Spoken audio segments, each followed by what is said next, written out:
Hello बच्चों आज हम लोग स्पर्श बुक की आपकी कविता मनुष्यता पढ़ेंगे, ठीक है, जो कि मैथिली शरण गुप्त जी द्वारा लिखी गई है। तो चलिए पहले थोड़ा सा मैथिली शरण जी के बारे में जान लेते हैं। तो मैथिली शरण गुप्त का जन्म 1886 में झांसी के चिरगांव में हुआ था और जो इनके पिता थे वो भी कवि थे और वो वहीं से प्रेरित हुए थे कविता लिखने के लिए। इनके जो छोटे भाई हैं वो भी एक प्रसिद्ध कवि थे, सिया राम शरण गुप्त था, ठीक है। मैथिली शरण गुप्त जी हैं, उनके ही जीवन काल में उनको राष्ट्र कवि की उपाधि दी गई थी। मतलब राष्ट्र कवि के नाम से उनको उपाधि से एक सम्मान से उनको सम्मानित किया गया, ठीक है। और इनके साहित्य के बारे में बताऊं तो बच्चों, इनकी साहित्यिक भाषा जो है वो खड़ी भाषा है, बहुत आसान है। आपको ना इसमें कुछ ज़्यादा समझने वाली बात नहीं है, बहुत आसान भाषा है और आपको समझ बहुत आसानी से आ जाएगी। और इनकी जो मुख्य काव्य हैं वो जयद्रथ वध, साकेत, यशोधरा आदि हैं। आज की जो कविता है मनुष्यता, उसके बारे में मैं बात करती हूँ। तो उसमें कवि कहते हैं कि मनुष्य के अंदर मनुष्यता होनी चाहिए। आप कहोगे मनुष्य के अंदर मनुष्यता मतलब, मनुष्यता का मतलब मनुष्य को दूसरों के भी बारे में सोचना चाहिए, है ना, उनकी हेल्प करनी चाहिए, दूसरों के लिए सॉफ्ट कॉर्नर होना चाहिए, दूसरों के प्रति हेल्पफुल होना चाहिए। तो इस बात पर पूरी कविता उन्होंने लिखी है कि जो परोपकार, त्याग और दूसरों के लिए हेल्प करने की भावना, उनके कल्याण की भावना हर मनुष्य के अंदर होनी चाहिए, वरना मनुष्य पशु के समान है, ठीक है। तो चलिए शुरू करते हैं हम आज की कविता मनुष्यता। विचार लो कि मृत्यु हो न मृत्यु से डरो कभी, मरो परंतु यूं मरो कि याद जो करें सभी। इसमें कवि कहता है कि यह बात अच्छी तरह जान लो कि सभी को मृत्यु को ही प्राप्त होना है, अर्थात सबको ही एक ना एक दिन मरना है। तो हम क्यों व्यर्थ में इससे डरें, और जब मरना ही है तो हम ऐसी मृत्यु मरें कि हमारे मरने के बाद भी लोग हमें याद करें, ठीक है। हुई ना सुमृत्यु तो वृथा मरे वृथा जिए, मरा नहीं वही कि जो जिया ना आप के लिए। इसमें कवि बताते हैं कि अगर सुमृत्यु नहीं हुई तो हमारा पृथ्वी पर यहाँ इस संसार में आना और जाना व्यर्थ है। मतलब हम आए और चले गए, वो बेकार ही है। अब सुमृत्यु का आपको एक नया वर्ड है, आपको ये बता देती हूँ कि अगर सुमृत्यु ना हुई तो हमारा जीवन बेकार है। सुमृत्यु का मतलब मृत्यु तो सबकी होती है, लेकिन जो मनुष्य दूसरों के लिए हेल्प करता है, उनके लिए सिंपैथी रखता है ना, उनके हित के लिए सोचता है, अपने बारे में तो सब सोचते हैं, जो दूसरों के लिए सोचता है, जिसमें मनुष्यता का भाव है, तो वही मनुष्य जब मृत्यु को प्राप्त करता है तो उसको सुमृत्यु कहा गया है। तो सब सुमृत्यु ही असली मृत्यु है, उसके बिना तो आना जाना इस पृथ्वी पर, इस संसार में आना जाना व्यर्थ है, ठीक है। वो व्यक्ति मरा हुआ नहीं है, या ऐसे कह सकते हैं वो व्यक्ति अमर हो जाता है जो सिर्फ अपने लिए नहीं जीता, मतलब वो औरों के लिए जीता है, औरों की हमेशा हेल्प करता है, मदद करता है। वही व्यक्ति असल में अमर है, या वो कभी मरता नहीं है। कभी मरता नहीं मतलब उसको हमेशा लोग याद करते। वही पशु प्रवृत्ति है जो आप ही चरे, वही मनुष्य है कि जो मनुष्यता के लिए जिए।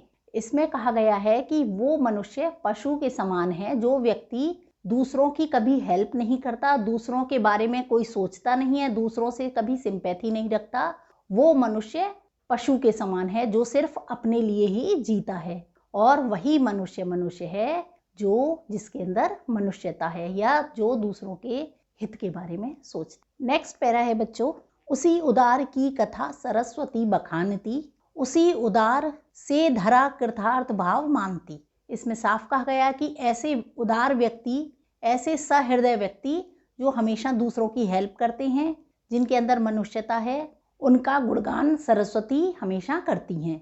और उन व्यक्तियों के जन्म लेने पर पृथ्वी अपने आप को धन्य समझती। उसी उदार की सदा सजीव कीर्ति गूंजती, तथा उसी उदार को समस्ती सृष्टि पूजती। ऐसे ही उदार व्यक्तियों की कीर्ति, प्रसिद्धि पूरे जग में गूंजती रहती है, पूरे जग में उनकी प्रसिद्धि होती है। और ऐसे ही व्यक्ति जिनमें मनुष्यता का भाव है वो पूरी पृथ्वी पर पूजे जाते हैं।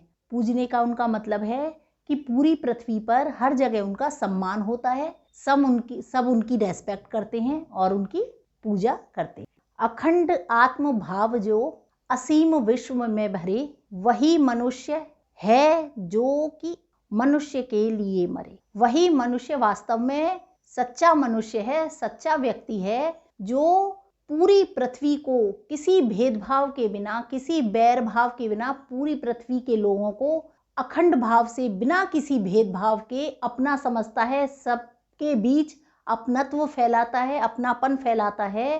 तो वही मनुष्य जो मनुष्य के काम आता है, वही सच्चा मनुष्य है जो औरों के हित में अपना हित समझता है। ठीक है, नेक्स्ट पैराग्राफ है बच्चों, शुद्धार्थ रंतिदेव ने दिया करस्थ थाल भी, तथा दधीचि ने दिया परार्थ अस्थि जाल भी। इसमें बेटे इस पैराग्राफ में हमें ऐसे महापुरुषों के बारे में बताया गया है, उनके उदाहरण दिए गए हैं कि जिन्होंने परोपकार के लिए, दूसरों के हेल्प के लिए, हित के लिए अपना सब कुछ दान कर दिया।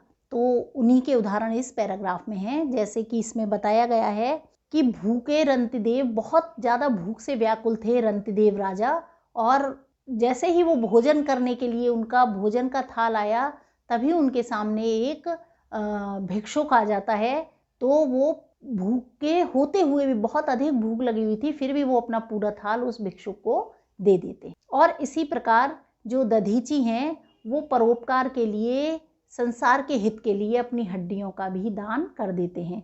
मैं भी आपको दधीची की कहानी बताऊंगी, ये पैराग्राफ पूरा कर लेते हैं, फिर थोड़ा सा मैं आपको जरूर बताऊंगी। उशीनिर क्षितिश ने स्वमास दान भी दिया, सहर्ष वीर कर्ण ने शरीर चर्म भी दिया।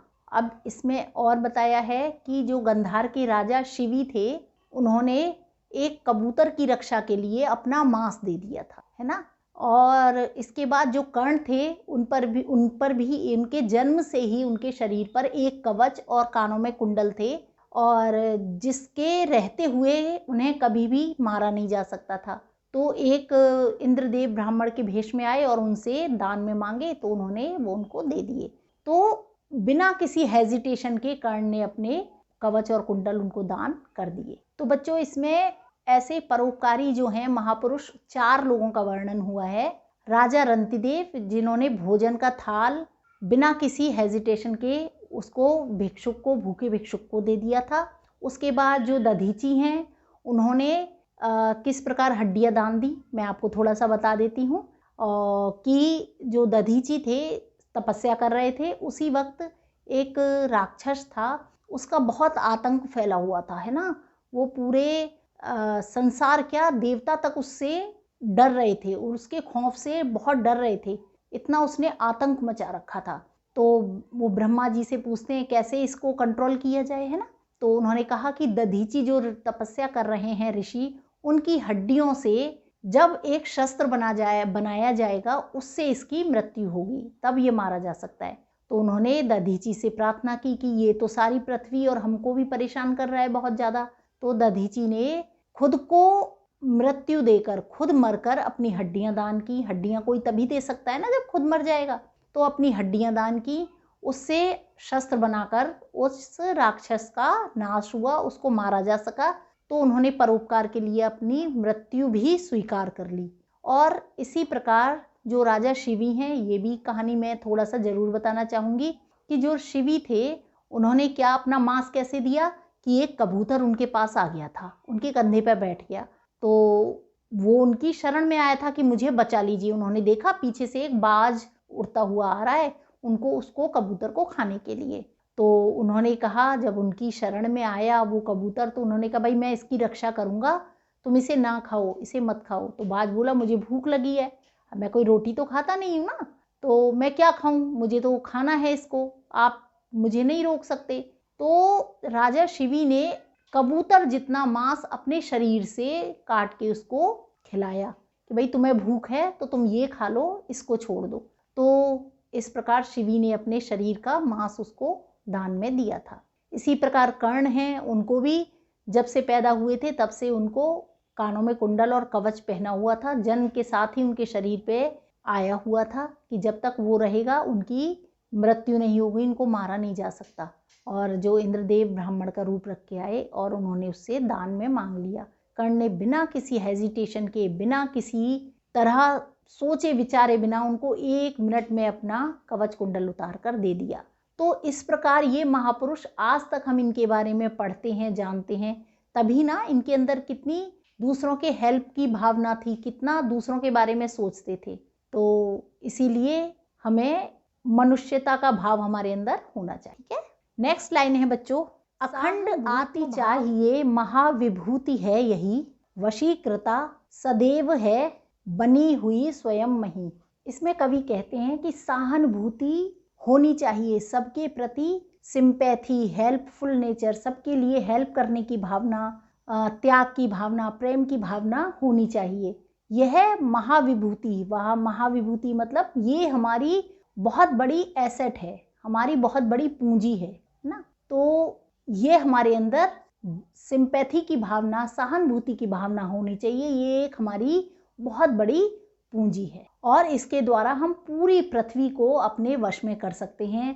या जो सबसे प्रेम से रहता है, पूरी पृथ्वी या सभी लोग उससे प्रेम करते हैं तो सभी लोग उसके वश में होते हैं। वो सभी को अपने प्रिय व्यवहार, अपने अच्छे व्यवहार से सबको, पूरी पृथ्वी को अपने वश में कर लेता है। नेक्स्ट लाइन है बच्चों, विरुद्धवाद बुद्ध का दया प्रभाव में बहा, विनीत लोक वर्ग क्या ना सामने झुका रहा। इसमें बच्चों महात्मा बुद्ध की बात की गई है कि महात्मा बुद्ध के विरोध में बहुत सारे लोग थे, तो जो उनका विरोध था, उनकी दया भावना, उनके इतनी दया और ममता और प्रेम था उनमें, बुद्ध में, कि उनके सामने वो जो विरोध था वो भी एकदम पिघल गया और एकदम बह गया और सारा विश्व उनके सामने विनम्रता से झुक गया। मतलब उनकी दया, परोपकार और जो दूसरों के प्रति प्रेम भाव था, उसके सामने पूरा जो विश्व है, पूरे पृथ्वी के लोग हैं, जो सारे लोग थे, वो विनीत भाव से, विनम्रता से झुक गए, है ना। आह वही उदार है परोपकार जो करे, वही मनुष्य है कि जो मनुष्य के लिए मरे। इसमें बहुत सिंपल सा है कि वही मनुष्य है, वही उदार है, वही सहृदय है जो दूसरों के लिए, हित के लिए काम करता है, परोपकार करता है, उनका भला करता है।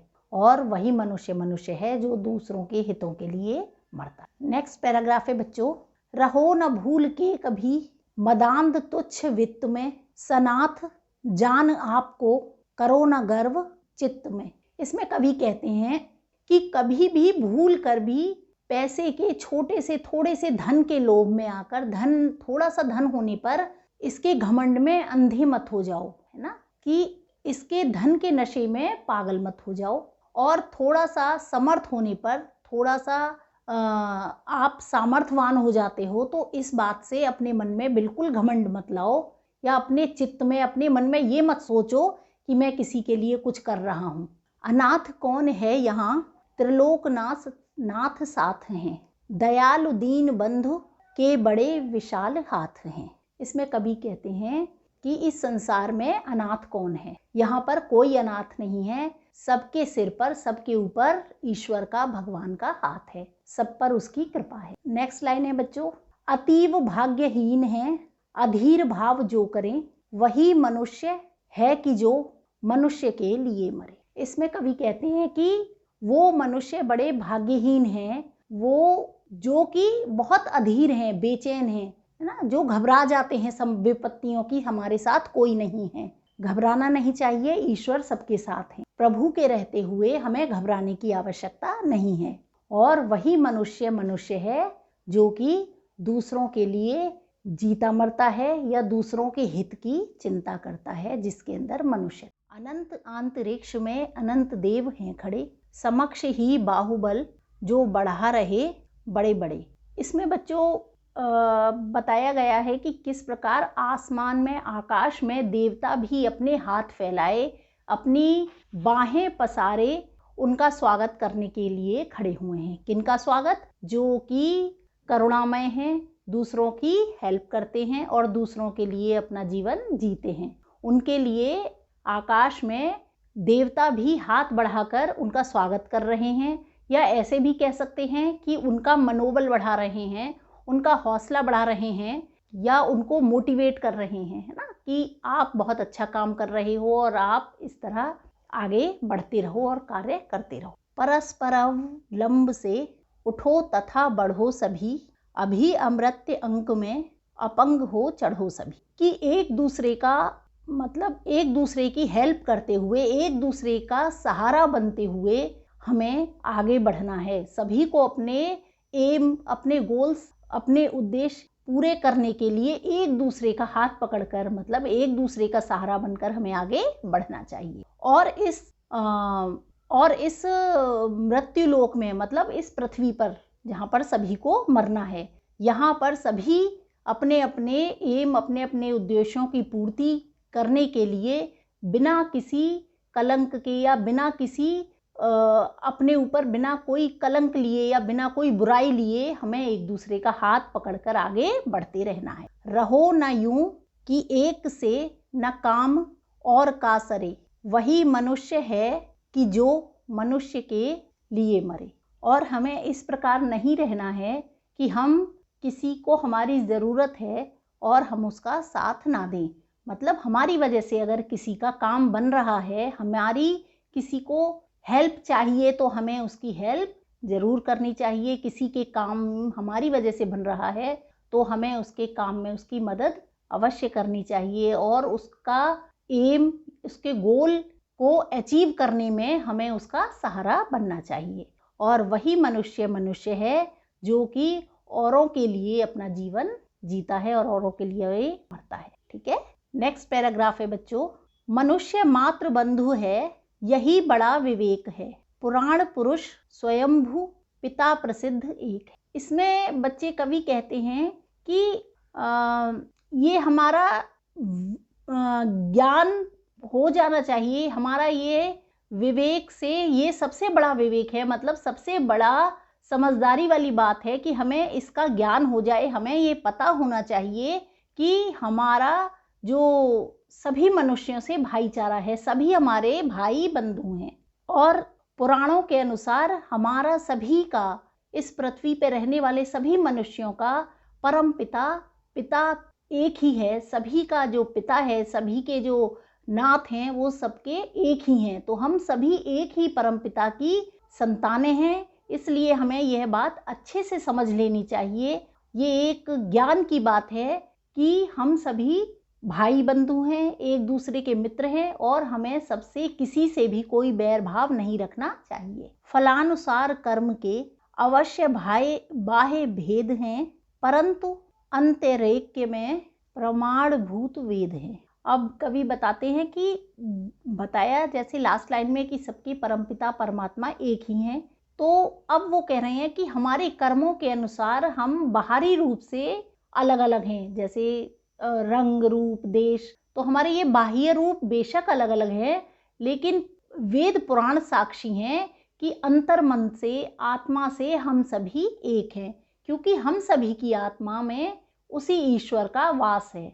हम सभी की आत्मा में जो परमात्मा है वो विराजमान है, और आत्मा से हम सभी एक हैं। ठीक है, अनर्थ है कि बंधु ही न बंधु की व्यथा हरे, वही मनुष्य है कि जो मनुष्य के लिए मरे। अब इसमें है कि ये तो बहुत अनर्थ है, मतलब बहुत ही गलत बात है, बहुत बुरी बात है कि अब उसने पिछली लाइन में बता दिया कि सभी भाई बंधु हैं, है ना, मित्र हैं, भाई बंधु हैं, तो ये तो फिर बताते हैं, कहते हैं कि ये तो बहुत अनर्थ की बात है, बहुत बुरी बात है, बहुत गलत बात है कि हम एक दूसरे की व्यथा, एक दूसरे के कष्ट ना दूर करें, एक दूसरे की हेल्प ना करें। भाई बंधु के होते हुए हम एक दूसरे की हेल्प ना करें, तो ये बहुत ही गलत बात है। और वही मनुष्य है जो दूसरों के हितों का ध्यान रखे और दूसरों के लिए जिए और मरे। ठीक है, चलो अभीष्ट मार्ग पर सहर्ष खेलते हुए, विपत्ति विघ्न में पड़े उन्हें धकेलते हुए। इसमें कवि बताते हैं कि अभीष्ट, अभीष्ट का मतलब होता है अपना मनचाहा। तो अपने मनचाहे लक्ष्य को, अपनी मनचाहे गोल्स को अचीव करने के लिए हमें एक दूसरे का हाथ पकड़कर और बहुत प्रेम भाव से आगे बढ़ना चाहिए और अपने लक्ष्य को प्राप्त करना चाहिए।